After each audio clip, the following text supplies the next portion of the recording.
India France இடையேயான நட்பு நீடூழி வாழ்க என பிரெஞ்சு அதிபர் மேக்ரான் நெகிழ்ச்சியுடன் எக்ஸ் தளத்தில் பதிவிட்டுள்ளார். தென்னாப்பிரிக்காவில் நடைபெற்ற G20 உச்சி மாநாட்டில் இரு நாட்டு தலைவர்களும் சந்தித்து கலந்துரையாடினர். இதைத் தொடர்ந்து எக்ஸ் தளத்தில் பதிவிட்ட பிரதமர் மோடி மேக்ரானை சந்தித்தது மகிழ்ச்சி என்று பகிர்ந்திருந்தார். இந்தியா பிரான்ஸ் உறவு உலக நன்மைக்கான ஒரு சக்தியாக உள்ளதாக பூரித்திருந்தார். இந்நிலையில் நன்றி தெரிவித்த மேக்ரான் நாடுகள் ஒன்றிணைந்து முன்னேறும் போது அவை வலிமையாக மாறுவதாக நிகழ்ந்திருந்தார்.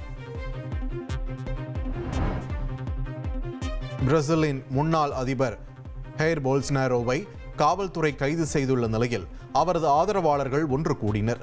ஆட்சியை கவிழ்க்க சதித்திட்டம் தீட்டியதாக அவர் கைதான நிலையில் அவரது இல்லத்தின் அருகே போல்சனாரோ ஆதரவாளர்கள் ஒன்று கூடி வழிபாட்டு பாடல்களை பாடிய நிலையில் அவரது மகன் கண்கலங்கினார்.